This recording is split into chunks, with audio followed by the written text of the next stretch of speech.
হজে শয়তানকে পাথর মারার সেই জায়গা যেখানে একসময় বারবার দেখা গেছে মৃত্যুর মিছিল, হুড়োহুড়ি, বিশৃঙ্খলা আর পদদলনে হারিয়েছে অসংখ্য প্রাণ। কিন্তু এখন সেই ভয়াবহ দৃশ্য তেমন আর চোখে পড়ে না, কারণ এই জটিল সমস্যার এক অদ্ভুত সমাধান খুঁজে পেয়েছিলেন বাংলাদেশি প্রকৌশলী মোহাম্মদ ইব্রাহিম, যার পরিকল্পনাই বদলে দিয়েছে পুরো ব্যবস্থাকে। পবিত্র হজ পালনের সময় হাজিদের মিনায় 3 দিন অবস্থান করতে হয়।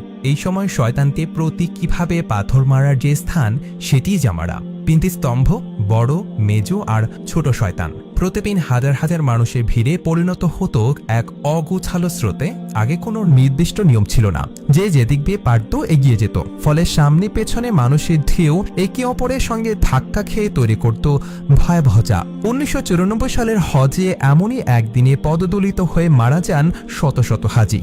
সেই ভয়ঙ্কর দৃশ্য নিজের চোখে দেখেছিলেন বাংলাদেশি প্রকৌশলী মোহাম্মদ ইব্রাহিম। চারপাশে আতঙ্ক, মানুষের চিৎকার, গরম বাতাসে দম বন্ধ হয়ে আসা অনুভূতি, সব মিলিয়ে তিনি গভীরভাবে নাড়া খান। তখনই তার মনে হয় এই বিশৃঙ্খলা থামানোর উপায় নিশ্চয়ই আছে।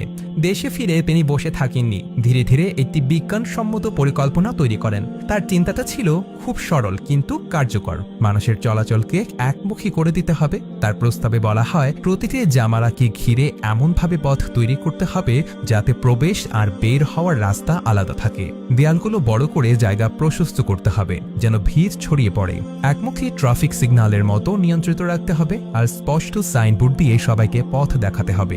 এই পরিকল্পনা পৌঁছে যায় সৌদি সরকারের কাছে। তখনকার বাদশাহ ফাহাদ এতে সন্তুষ্ট হয়ে তাকে মুহিবুল খায়ের উপাধিতে সম্মানিত করেন। শুধু তাই নয়, মক্কায় এই প্রকল্প বাস্তবায়নের কাজেও যুক্ত হওয়ার সুযোগ পান তিনি।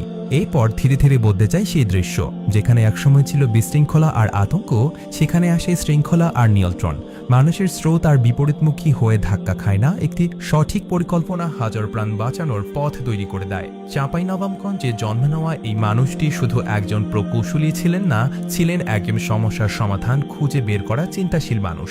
পড়াশোনা করেছেন বুয়েট ও রাজশাহী প্রকৌশল বিশ্ববিদ্যালয়ে, কাজ করেছেন বিভিন্ন গুরুত্বপূর্ণ প্রতিষ্ঠানে। অবসরের পরও জ্ঞান ছড়িয়ে দিয়েছেন বৈদিকে, শিক্ষা প্রতিষ্ঠান গড়ে তোলে। জীবনের শেষ সময়েও তার অবদান নীরবে থেকে গেছে সেই মিনার পথেই।